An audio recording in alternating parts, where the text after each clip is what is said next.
Hi, everyone. Welcome to the Ashley Barlow Company podcast. I'm Ashley Barlow, your host. If you are a parent, a teacher, or someone who works at a school, or you're a community member, a volunteer, or a staff member at an organization that supports people with special education plans, a coach, a tutor, or even a grandparent, you're in the right place.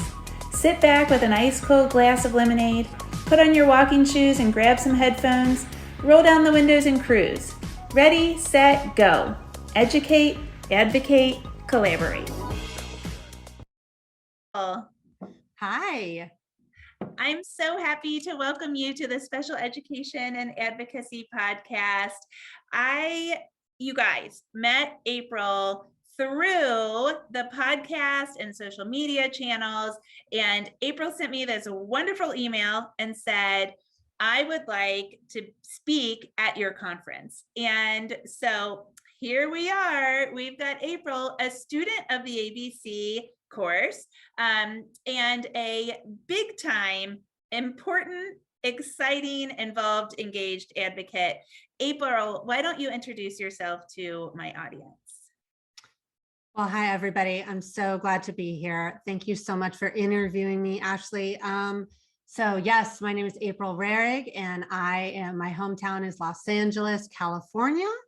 And I am an advocate, like Ashley said, and I was a school psychologist for about 20 years and a teacher. And I have 3 beautiful teenage boys, and I am remarried, and my husband has 4 children. So us and the 7 kids are here in LA. Oh man, that is a busy, busy life. Now, my listeners that have been with me for a while know that I am really jealous of you, April, and it's not like even secret jealousy. It is real out live jealousy, because in my heart, I think that I'm like a SoCal girl, not a wannabe SoCal girl. Like, that is in my soul. It's just that my family accidentally like plopped me into Kentucky. And so I think I've told you I like to surf in the shallow end. I don't like to really surf, but I like to surf in the shallow end. And I really love Southern California. So I'm insanely jealous.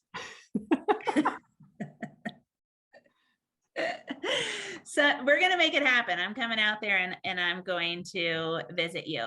April, how long have you been working as an advocate? Tell us a little bit about kind of your journey to become a special education advocate. So, like I said, I was a school psychologist for about 20 years, but I feel like my time being an advocate started way long time ago. When I was a teenager, I got asked to volunteer in a special ed school, and I loved it. I loved it. And I loved the challenge. I loved working with special needs kids. And I found that when I was a teacher, I started being a teacher, and like the first day of teaching, or the first week, I had this interesting experience where I had a kid in my class and the kid was not performing. I taught in a low income school and all the students were struggling. And this kid was doing nothing. He wasn't working. He seemed upset. He seemed sad. So I said, you know what? He probably has a disability. I need to refer him for testing. So this lady came along who was literally in the closet. And I was like, who is this woman? And I met her at the IEP, and she's like, you know what, April? She said, he does not have a disability. He is gifted. And I was like, oh, like what? I had no idea. And I was hooked into school psychology ever since. I was like, that is what I want to do. I want to work with those kids that struggle, that excel, but are not able to access the curriculum. So that's where it started. And then as the years that it progressed, where I became a school psych and I interspersed those with teaching, I found that I loved the meeting portion. I loved developing the IEP. I loved going to 504s. I especially loved going to student study team meetings. And at all of those meetings, I was like, yes, let's figure out interventions. Let's figure out a plan. And everyone was so shocked because they're like, "Cause you're a school psych, don't you want to refer everybody?" And I was like, no, absolutely not. I want to really, work with those kids and see what they need and help them to be included and to help to feel belonged. So that's sort of where it started. And then not that long ago, I became an advocate about a year and a half ago, right before the pandemic hit. And I was a volunteer in an LA organization that worked with low income families. And I absolutely loved it, but I had the same thought that I do now, where I want to teach and, help others in a group setting and really help parents feeling like they could really meaningfully participate in the process. And that's where I met you, Ashley, and that's where I was really inspired by your work. Oh, well, thank you. That is why I'm so happy to have developed the ABC course, because I think there are a lot of people that have similar paths, people that start in schools or start as parent advocates themselves for their own families.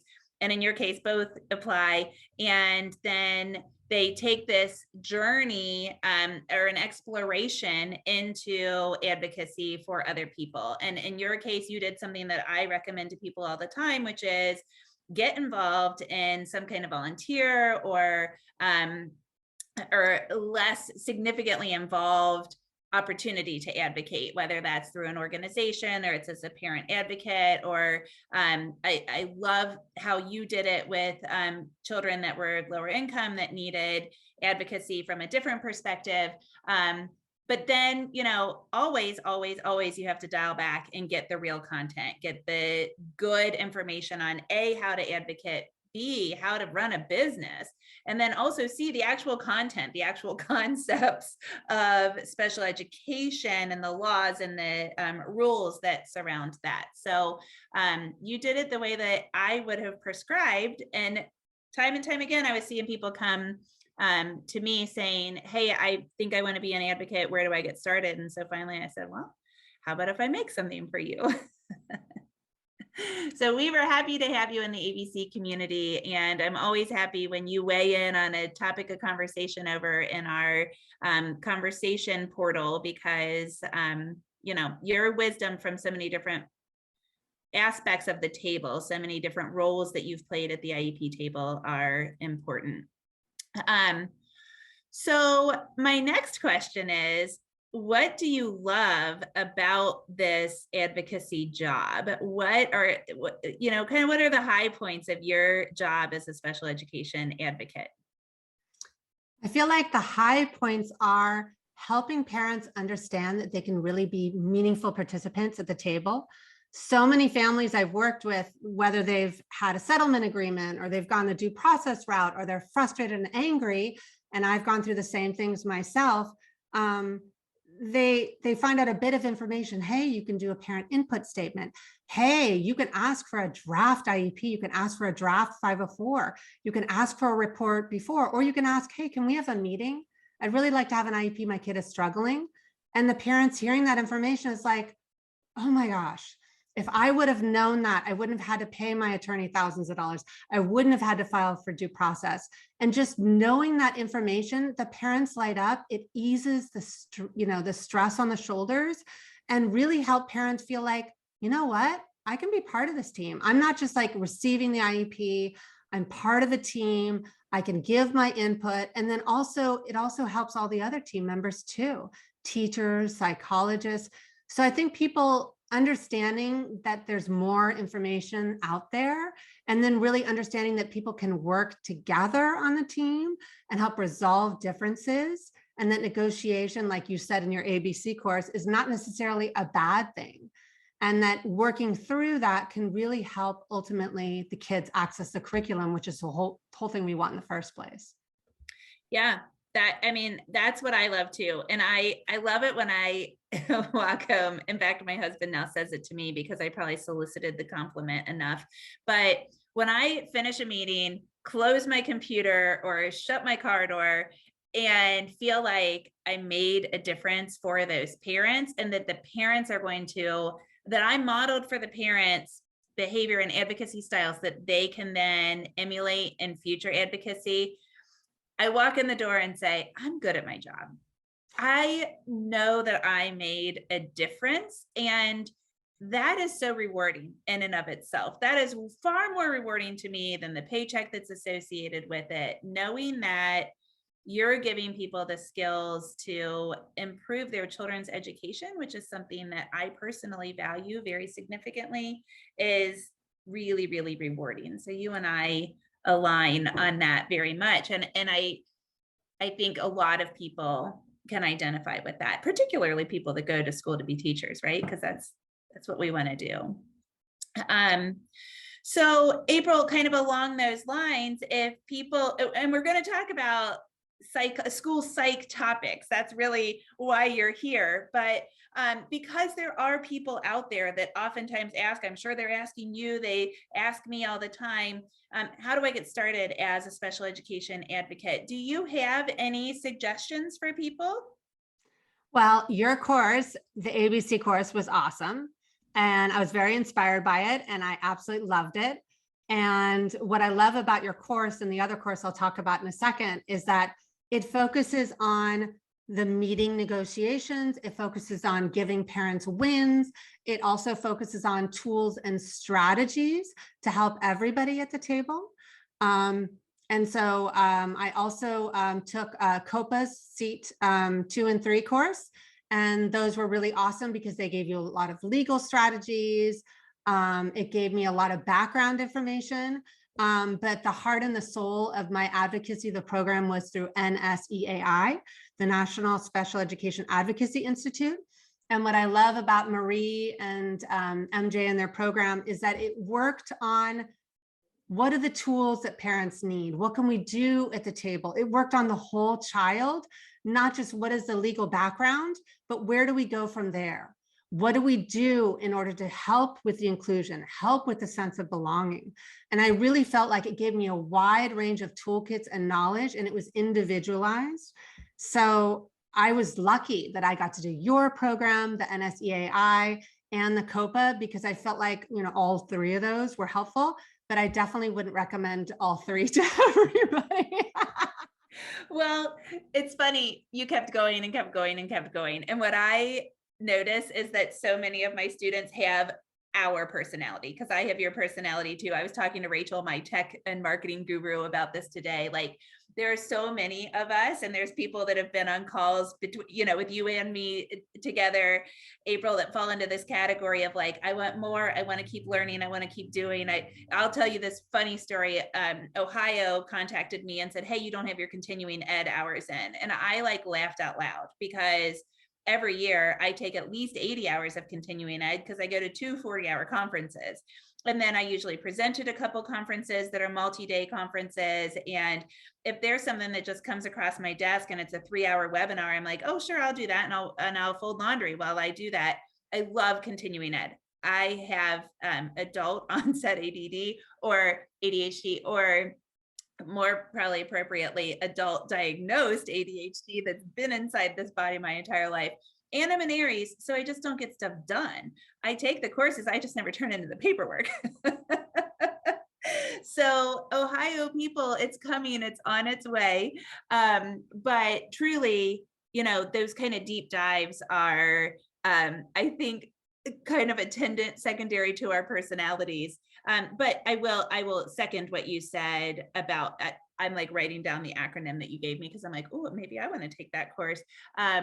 But COPA, I have not done SEAT, but I have plenty of friends and students that have done SEAT. It is legit, like master's level type of commitment, which is why I did not do it when I started doing this kind of work, because it was more than I could probably carve out of my workday. But oh man, COPA is a phenomenal organization, and definitely one that I would recommend getting involved in if you're embarking on this journey, for sure. So I'll second that. And thank you. Yes, I'm happy that the course, that my ABC course, was helpful for you as well. So today's topic, here's our title: how to do standardized assessments. Oh, sorry. How do standardized assessments miss the mark on student performance? And I love this topic, because this is something that I talk about all the time. Yes, we have these assessments, but are they actually talking to us about the student's performance, and most importantly, the projected performance? Because we're supposed to use the evaluation data to write the PLOPs, the present levels of performance, or whatever your state calls them, and then to develop goals from that. So we're supposed to use the evaluation data to write the IEP, and that's kind of the start to finish piece of special education. So first question, what are these standardized assessments that we're going to be talking about today? So standardized assessments are anything that could be given in the formalized setting, one-to-one. Typically, they're normed, and they're normed on a wide range of students. Each assessment is normed differently, and they're also updated with the norms. So when you see a test that's like a WISC-4, a WISC-5, that means that they updated their norms. So it's something to really look out for. But some tests are normed on a really wide range. Some tests are normed on students with special needs, some are not. But standardized tests are basically a formalized assessment where you are compared to someone else, either your own age or your own grade.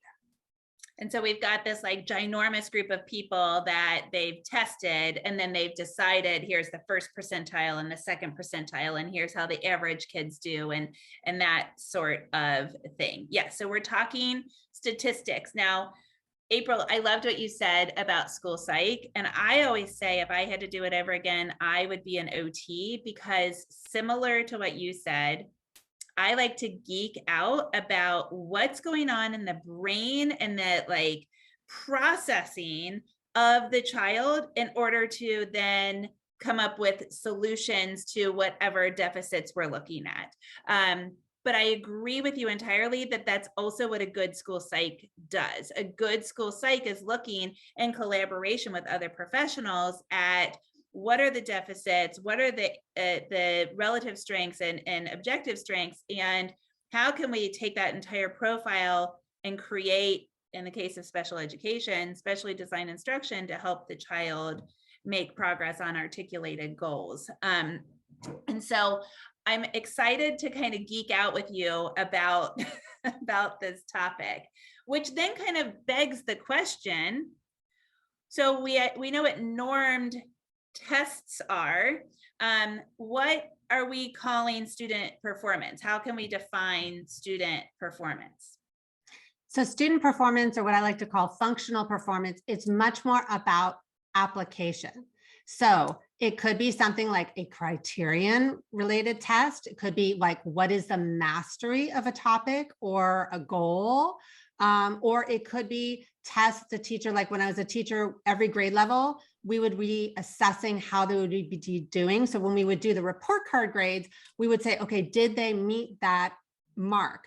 What do I put on the report card grades? And good teachers and good schools, especially elementary schools and middle schools and high schools, they have those teacher generated tests that are universal across grade levels. And that's one thing that definitely standardized tests do not cover, is the core curriculum and the state standards. They're not aligned. Yeah, which is problematic. We talked about that for a second before we hit record. So yeah, I think we're getting there in a second, and that's really good foreshadowing. It's like bum, bum, bum, stay tuned for more information. So I told we should, to be fair to our podcast audience, I think I'm a little silly today because I'm dizzy. I get vertigo. Hopefully it's just vertigo, but I'm dizzy in my brain. I'm dizzy in my soul. It's just all a little silly. So April, kind of the big question, the big topic is then how do the standardized assessments miss the mark on student performance? Why, when we take these standardized assessments, do they not tell us about that student performance? And student, with that kind of vague description of what student performance is, right? Like maybe part of the secret is identifying for every single case why we're doing the testing to begin with, which would be brilliant if we were supposed to do that. So you are exactly right, Ashley. That's what I'm talking about. So my big push is when we do an assessment, or any good school psychologist, they're looking at the referral reason, right? Why was the student referred? And then pushing out that referral reason into the assessment, right? That drives the battery you're choosing, the individualization, and then it also drives looking at different things different ways. So if you give a standardized test, you're always going to want to back it up with what's called the two-factor method. You're looking at different situations. So let's say the student did the WISC and IQ test and they scored in the average range, but then in the classroom, they're getting Fs and Ds. And in the middle school and the high school, I saw this all the time with students with suspected ADHD or diagnosed ADHD or anxiety or mood disorder. And the psychologists were like, I don't understand, like the student is not performing. And I said, because that is the difference between a standardized test and actual performance. So if you use this two-factor method, you're looking at how does this apply? How is this relevant? Just because at that point in time you were tested, it doesn't necessarily mean a carryover, and has nothing to do with incidental learning, how you read the room, how you observe from others. It doesn't have to do with motivation, executive functioning, and it definitely doesn't have to tie with the standards. So it's very, very common that you see with students with ADHD, mood disorders, dysregulation, where they score awesome on standardized tests and they fail. And many, many times they don't end up qualifying for special education services because they're only looking at that one measure. They're only looking at the standardized test scores, and they're not looking at the functional performance. And we all know with students, once you age out of special ed, once you graduate from high school, if you take your IEP to college and get a 504 plan, that application of knowledge, that functional relevant skills, that's the bread and butter. That's what matters. And that's what we need to drive the IEP towards, is what are the strengths? What are the unique learning needs? And how can we apply this knowledge? It's not about coins, right? It's about what can they do? How can they be interdependent with other students? Ah, man, like you have a special gift, because I can do that, what you just did in a meeting when I get excited about how people aren't understanding, but you just did that with that much excitement, and you were so articulate, even though like you didn't just walk out of a meeting and you weren't all fired up. So yes, that was absolutely dead spot on to the way that I feel about it. And so I wouldn't be Ashley Barlow if I didn't say, okay, well, there's a problem. We've identified a problem now, but I'm a fixer. What's the solution to this? So I think the solution is helping on the parent side, helping them understand that along with their input, they can submit parent input statements, a parent report. I highly suggest that. Here's what's happening at home. Here's what the homework is. I have all this data, right? All of that data is extremely relevant. And then at the school level with the special ed and the general ed teacher, it's for them to talk about, okay, here is their executive functioning skills. Here is their attention span. Here is the application. Here's their test performance. We did an error analysis on this test, and here's how they struggle. So therefore, we're going to create and draft this goal to address that need. So it's looking at the whole picture. The standardized tests are one measure. And then if you do a reeval or supplemental assessment, yes, you look at the changes, but that is not the whole picture, and that is not how it's relevant. So the IEP needs to move in that relevant direction. And once parents, students, advocates, the whole team kind of looks at the real life application, that is where I think we can improve in terms of IEP development. And friends that are listening, what you need to do is you need to listen to Pink and like Kelly Clarkson and Taylor Swift, and like really like heartful kind of, I'm going to say it, badass kind of music. Then you need to listen to what April just said. And then a little more Pink and a little more April and a little more Pink and a little more April. And then you're going to be able in a meeting to say what April just said. Because when I say what April just said, and then I say, so therefore, let's get out that evaluation planning form. And what I suggest is that we take a much deeper dive into this child's assessment, that we evaluate, we have an OT look at executive functioning, or we have a teacher look at executive functioning. We might bring in the social worker. I recommend parent, can you get a good thing from outside therapist or outside MD that talks about how does ADHD look in this child, or how does dyslexia look in this child, so that we don't just know dyslexia, but we know specifically in real life with dyslexia, what kinds of things are you helping mom and dad on from an expert? And then let's look at all of that stuff. Let's look at the entire profile vis-a-vis this academic testing and cognitive testing. And let's look at the whole picture and come back and see if we can figure out an IEP that also addresses executive functioning, which I think is like so important to the IEP, and social emotional stuff and the functions of behaviors. If we've got problematic behaviors happening, like how can we address this attention function? Somebody can answer that for Jack Barlow today, January of 2022. I'd appreciate it because he threw my Apple Watch out the window today. But if we can look at all of that stuff, I think we'll be able to develop a better IEP. And I think that's the secret to doing it. April, do you agree? Yeah, I absolutely agree. So many people that I listened to that talked about assessments, and even my husband, even my ex-husband said the same thing. I'd be at home typing my report up late at night, and they were like, why are you spending all this time in the report? Like, who are you writing the report for? And I started realizing, you know what, who's the consumer? It's not the special ed teacher. It's not the legal jargon, actually, that we have to write. It is the parent and it is the student. And so if we kind of realign the assessments, and I'm not just talking about school psych, I'm talking about everybody, and kind of draw those assessments towards the consumer and make them more readable and legible, that will help to drive the IEP because they're easier to read. Psych Agreed. assessments, and I'm a psych myself, they're really hard and complicated. Like, oh my gosh, they're so hard to understand.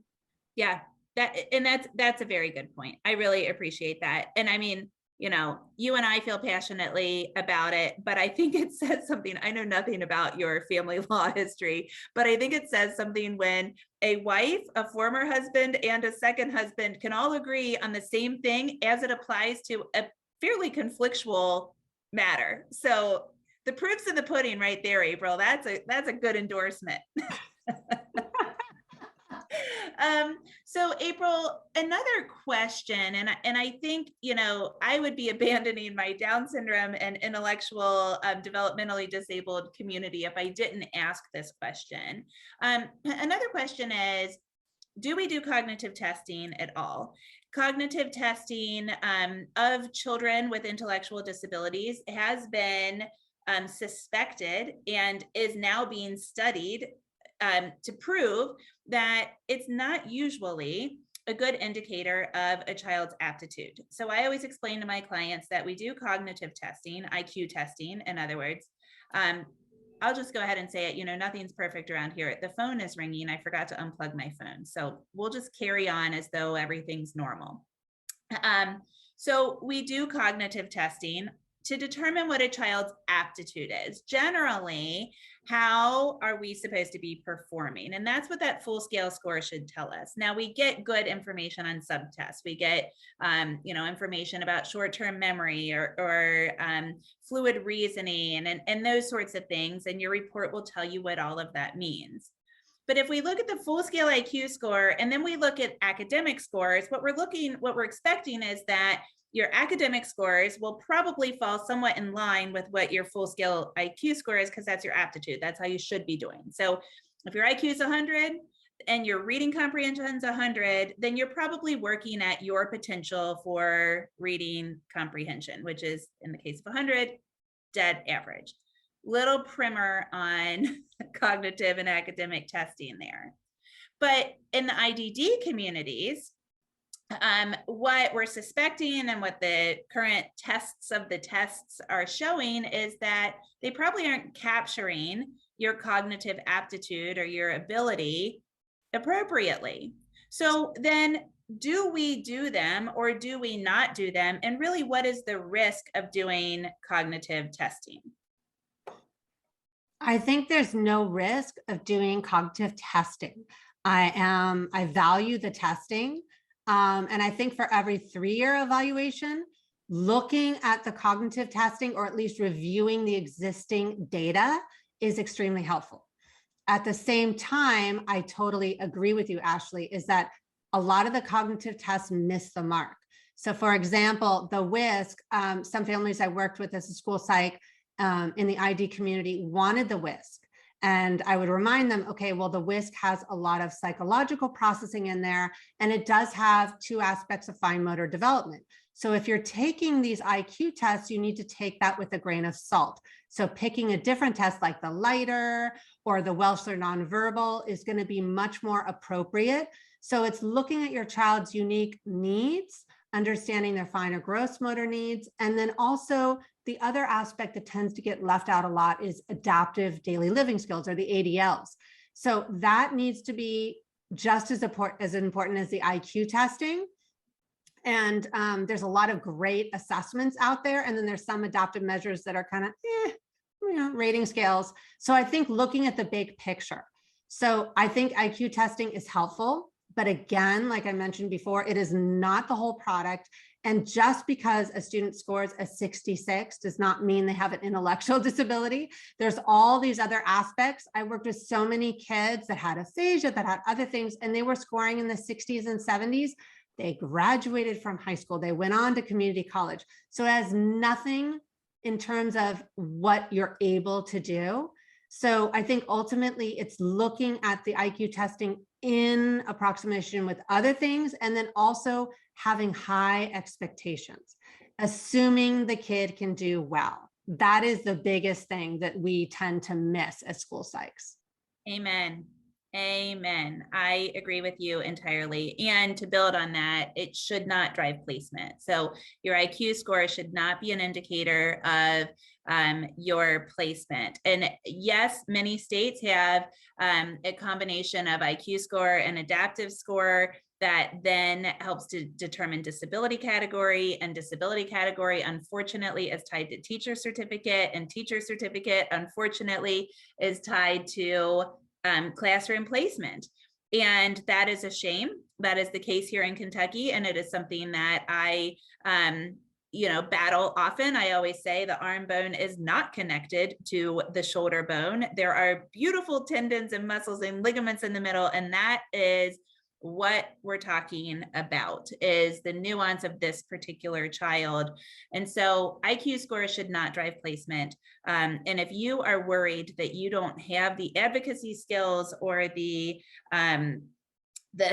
fortitude to fight the battle, and you suspect the battle will be uphill, then I would endorse skipping the cognitive testing. But just like you, I don't see a problem with it, because I do think that we can identify relative strengths and weaknesses if we find it. Like, who knew? Jack Barlow, for example, hates math, won't do math for me, but on standardized tests, he does relatively very strongly in math and in fluid reasoning and math type skills, which totally aligns with his personality. He has incredible planning as it applies, and fluid reasoning in real life, but academically, he is a far stronger reader. So we can identify that he has a relative strength in that like math type functioning in his brain, which will help us choose good jobs for him and plan his high school elective courses and that kind of thing. We have good information because we have allowed him to take this testing. But we certainly didn't allow it to drive placement. And I will say, I am uniquely positioned to advocate against allowing it to drive his placement. And I acknowledge that. And I know that that is a privilege that is based on my professional experience. So April, I think we are absolutely aligned on that position as well. April, you are speaking at the conference, which is occurring on January 22nd, 2022. Free virtual conference. We've got 15 plus speakers and topics lined up. And April, you're presenting on 2 different topics. Do you want to give people a little preview? Yes, I am. I'm giving a presentation on the 411 of 504 plans.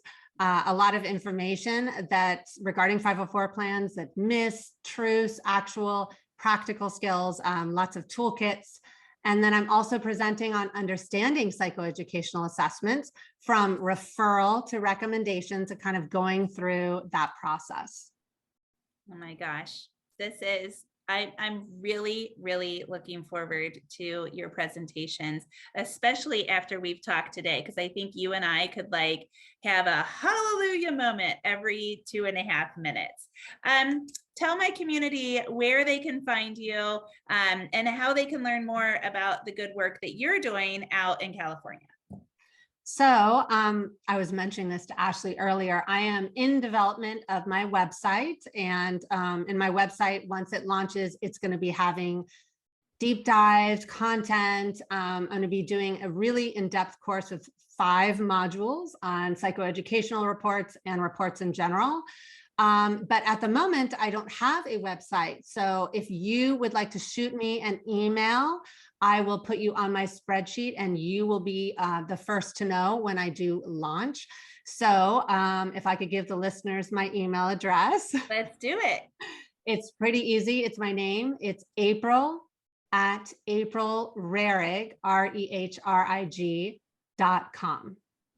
April, I will also share that information when you send it to me when you're ready to go, because I think that you can provide so much insight and so much help to families in this realm of need. So thank you so much for joining me. Thank you for the good work that you're doing for the special education community out in California and beyond. It's been a real pleasure to have you. Thank you, Ashley.